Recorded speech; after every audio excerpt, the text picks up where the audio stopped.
স্বাস্থ্য উপদেষ্টা নূরজাহান বেগমের আশ্বাসে কর্মবিরতি স্থগিত করে কাজে যোগ দিয়েছেন ঢাকা মেডিকেল কলেজ হাসপাতালের চিকিৎসকরা। রোববার 1 সেপ্টেম্বর সারাদিন কর্মবিরতির পর রাত 8টার দিকে হাসপাতালের জরুরি বিভাগে চিকিৎসা সেবা দেওয়া শুরু করেন তারা।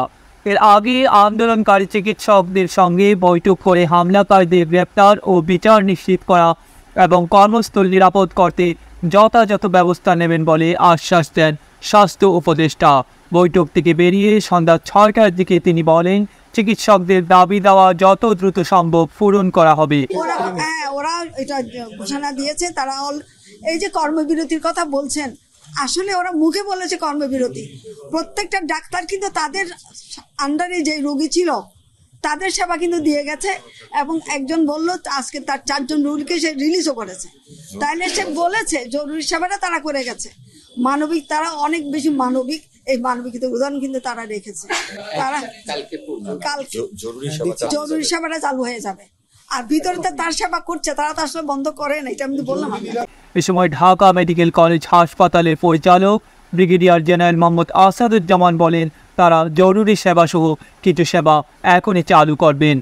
এখন থেকে তারা জরুরি চিকিৎসা সেবা চালু করবেন এবং যে নিশ্চয়তা ওনারা চেয়েছেন সিকিউরিটি, সেটা আমরা সেনাবাহিনী, বিজিবি, পুলিশ এবং আনসারের সমন্বয়ে আমরা সিকিউরিটি এনশিওর করব এবং তাদের যে আসামিরা এই অঘটন ঘটিয়েছে তাদেরকে অ্যারেস্ট করার পরপরই তারা সম্পূর্ণ সার্ভিস চালু করবেন সারা দেশব্যাপী। এখন থেকে জরুরি চিকিৎসা সেবা এখন থেকে শুরু হচ্ছে। আন্দোলনকারী চিকিৎসকরা বলছিলেন, দাবি পূরণ না হওয়া পর্যন্ত তারা কর্মবিরতি অব্যাহত রাখবেন। এরপর বিষয়টি নিয়ে চিকিৎসকদের মধ্যে আলোচনা চলতে থাকে। রাত 8টার দিকে হাসপাতালের জরুরি বিভাগে চিকিৎসকরা কাজে যোগ দেন। সড়ক দুর্ঘটনায় গুরুতর আহত বেসরকারি বিশ্ববিদ্যালয়ের এক শিক্ষার্থীর চিকিৎসায় অবহেলায় মৃত্যুর অভিযোগে ঢাকা মেডিকেল কলেজ হাসপাতালে শনিবার 31 আগস্ট রাতে হট্টগোল হয়। মৃত শিক্ষার্থীর নাম Asanul Islam. Asanul Bangladesh university of business and টেকনোলজির প্রকৌশল বিভাগের শিক্ষার্থী ছিলেন। ওই শিক্ষার্থীর মৃত্যুতে চিকিৎসায় অবহেলার অভিযোগ তুলে ঢাকা মেডিকেল কলেজ হাসপাতালের এক চিকিৎসককে মারধরের ঘটনা ঘটে। এ ঘটনায় বিকেল থেকে রাত পর্যন্ত ঢাকা মেডিকেল কলেজ হাসপাতালে উত্তেজনাকর পরিস্থিতির সৃষ্টি হয়। হামলার বিচার ও নিরাপত্তার দাবিতে রোববার সকাল থেকে ঢাকা মেডিকেল কলেজ হাসপাতালের জরুরি বিভাগে চিকিৎসা সেবা বন্ধ করে দেন চিকিৎসকরা।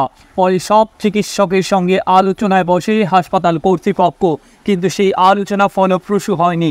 এরপর চিকিৎসকরা সারা দেশে কর্মবিরতির ডাক দেন। দুপুরে ঢাকা মেডিকেল কলেজ হাসপাতালের প্রশাসনিক ব্লকের সামনে কমপ্লিট শাটডাউন কর্মসূচি ঘোষণা করা হয়। কর্মসূচি ঘোষণা করেন আবাসিক সার্জন আব্দুল আহাদ। তিনি চিকিৎসক, নার্স, ওয়ার্ড বয়দের পক্ষে কর্মসূচি ঘোষণা করেন। তখন আব্দুল আহাদ বলেন, সারা দেশের মেডিকেল কলেজ হাসপাতাল, জেলা সদর হাসপাতাল, উপজেলা স্বাস্থ্য কমপ্লেক্স, থানা স্বাস্থ্য কমপ্লেক্স এই কর্মসূচির আওতাভুক্ত হবে। আমরা আমাদের ছাত্র ডাক্তারদের সাথে বসছি, আমরা অনেকক্ষণ তাদের সাথে কথাবার্তা বলেছি। তাদের অনেকগুলো বিষয় এখানে উত্থাপিত হয়েছে। বিশেষ করে 3টা দাবি তারা করেছে। আমি মনে করি এই প্রত্যেকটা দাবি খুবই যুক্তিসঙ্গত দাবি, এগুলো আমাদের অবশ্যই পালন করতে হবে। একটা, তারা বলেছে 24 ঘন্টার মধ্যে যারা এই অপরাধটা করেছে, যেই ডাক্তাররা রাত দিন পরিশ্রম করে আমাদের সেবা দিয়ে গেছে, কোভিডের সময় কোনো দিন রাতের পার্থক্য মনের মধ্যে রাখে নাই, এখনো বন্যার মধ্যে অনেক ডাক্তার দিয়ে সেবা দিচ্ছে। চিকনগুনিয়া বলেন, ডেঙ্গু বলেন, সব জায়গায় তারা আছে। অথচ তাদের উপর আমরা যেই ন্যাক্কারজনক কাজটা করেছি, আমি মনে করি ছাত্র আন্দোলনের সময় তারা যে সেবাটা দিয়ে গেছে এখনো দিয়ে যাচ্ছে। পঙ্গু হাসপাতালে বলেন, ঢাকা মেডিকেলে বলেন, চক্ষু হাসপাতালে বলেন, পিজি, সর্বত্রই তারা যে সেবাটা দিয়ে গেছে এবং এখনো দিয়ে যাচ্ছে। এটার জন্য তাদেরকে আমাদের কৃতজ্ঞতা, সারা জাতি তাদের কাছে কৃতজ্ঞতা প্রকাশ করার কথা। সেই জায়গায় তাদের উপর যে কাজটা আমরা করলাম, যে ন্যাক্কারজনক কাজটা করলাম, সেটাকে আমি ধিক্কার জানাই এবং তাদের সাথে আমি একমত। তাদের সুরক্ষার জন্য আমাদের যা যা করণীয়, একটা তারা বলেছে তাদের ইমার্জেন্সিতে সুরক্ষা দিতে হবে, সেটা আমরা বলেছি। আমরা সুরক্ষা দিব। বড় বড় হাসপাতালগুলো যেগুলো আছে 8টা হাসপাতাল, সেখানেও আমরা সুরক্ষা দিব। ঢাকায় অলরেডি মেডিকেল হাসপাতাল অলরেডি জোরদার করা হয়েছে, সেখানে বিজেপি দেওয়া হয়েছে, আর্মিও আছে, পুলিশও আছে। এবং যারা যেই সময় যে দায়িত্ব পালন করার কথা ছিল, যারা এটা পালন করতে পারে নাই, তাদেরকে আমরা জবাবদিহিতার মধ্যে নিয়ে আসব। আরেকটা দাবি তারা করেছে যে এটা কোনটা বলেন, সুরক্ষা অ্যারেস্ট করতে হবে, দ্রুত সময়ের মধ্যে অ্যারেস্ট করতে হবে। আমরা তাদেরকে বলেছি আমাদের একটু সময় দাও, সিসিটিভির ক্যামেরায় যে ফুটেজগুলো আমরা পাবো সেগুলো বিশ্লেষণ করে আমরা তাদেরকে ধরবো। এবং এখানে যেই